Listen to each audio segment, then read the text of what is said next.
Assalamu alaikum warahmatullahi ta'ala barakatu. Barkan ku da dawowa Hausa Finance, sunana Abbalolaki.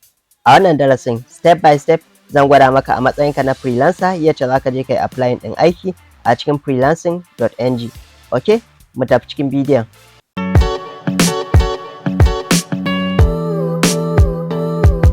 Alright, so idan kana so ka yi applying din aiki a cikin wannan freelancing.ng, abin da ya kamata ka fara buɗe browser ɗinka, sai kai searching din freelancing.ng. Idan kuma kana aiki da application ne ko kana so kai aiki da application, zaka taho ka taba wannan get it on Play Store, sai ka dauko application a saman Play Store. So amma ka tabbata da Allah ka ba da rating, kai rating ɗinsa. So da farko dai abin da ya kamata ka fara idan kana so kai posting din aiki a cikin freelancing, zaka taba setting sign up, direct zai kai ka wajen inda zaka create din account. So wajen create din account din nan sai dai kai join as a freelancer. Freelancer shine mai applying din aiki. Shi kuma wannan client, in dai aiki kake so ka bayar, za ka yi taɓa wannan join as a client. So yanzu bari in taɓa wannan join as a freelancer, sai in taɓa setting continue. Okay, so anan za ka cika duk bayananka. Ni already na yi creating na account, bari in taɓa setting wannan login. So ga nan za ka taho wajen login. So ga shi nan bari in yi login na account ɗina.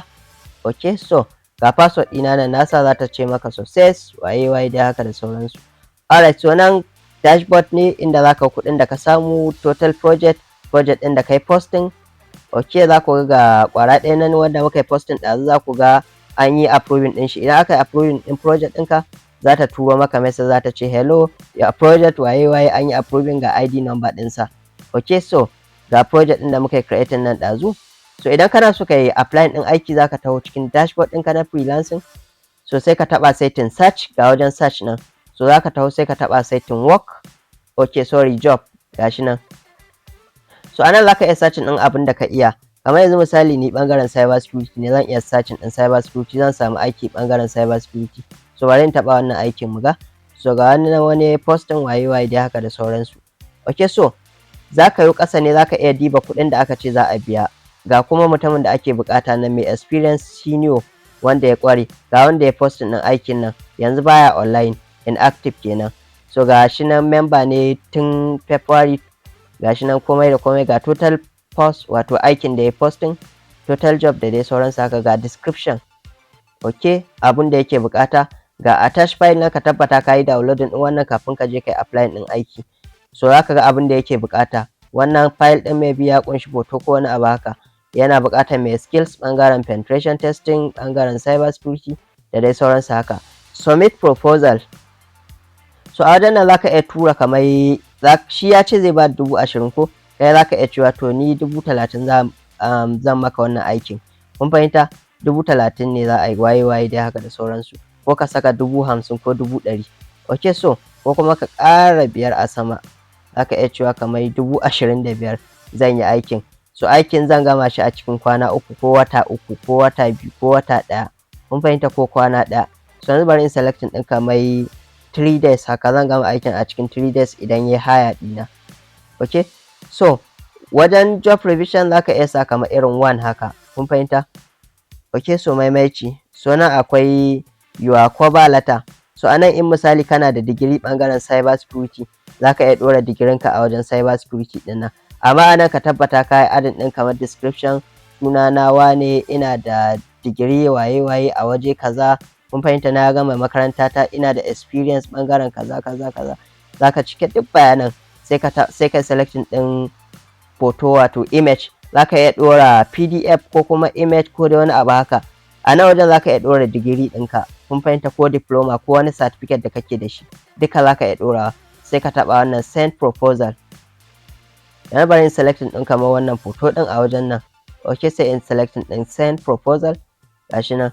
So direct za ta tura mashi. Kun fahimta? Za ta tura mashi, za ta ce so ga wani nan, yanzu mun samu one proposal. So yanzu idan ka koma nan za ka ga gashi na one proposal. Ok, so yanzu ba za ka iya applying ɗin aikin ba ayyan, saboda already ka yi applying. Kun gani? So za ka iya taɓa setting notification, za a gwada maka in akwai notification. So idan ya baka aikin direct, za ka ga komai da komai. Shi yanzu misali idan ya haya ɗinka, kai da kai applying ɗin wannan aikin, ba wai kawai zai taɓa kan haya bane ba, kawai ya haya ɗinka direct ka fara aiki. A'a, sai ya yi depositing ɗin kuɗi, dole sai ya saka kuɗi. Kun fahimta? Kun fahimci me nake maku bayani akai? sai ya biya ka kuɗin aikin da za ka yi kafin ka fara aikin. So idan ya biya kuɗin ba za su zo maka ba fa, za su tsaya hannun kamfanin ne har sai ka kammala aikin. Idan ka kammala aikin shi zai diba ya ga kai za ka tura mashi aikin, zan gwada maku yacce za ka yi submit da komai da komai. Idan kai ka tura mashi, kun fahimta, so shi kuma zai ga okay, so wannan aikin yayi, so zai yi submit. So kai kuma direct za ka kuɗinka a cikin wallet ɗinka, za ka iya tahowa ka taɓa setting withdraw, za ka iya hiddo kuɗinka da komai da komai. Okay, so ina fatan kun fahimci yacce system ɗin yake. So za ka iya taɓa setting wannan my proposal, za ka ga duk irin request ɗin da ka tura, kun fahimta. Yanzu kun ga mun tura one proposal, gashi nan mun ce 25,000, za ku ga komai da komai nan, kun gani nan ka yi abin da ka tura ne, kun fahimta. Request ɗin da ka tura ka ce kamar kai ka iya haɗa wannan ko kuma kai ɗan cyber security ne, ga description ɗinka, gashi ga attach ɗin da ka ɗora nan, ga komai da komai. So za ka iya taɓa kan details, za ka ga abin da ka tura. Amma wani hanzari ba gudu ba, duk abin da ka tura ya riga da ya tafi kenan wajen shi, ba za ka iya editing ba. So ka tabbata ka tura abin da ya kamata ka tura, haka dai da sauransu. Okay, so ga ranar da za ka yi aiki da komai da komai.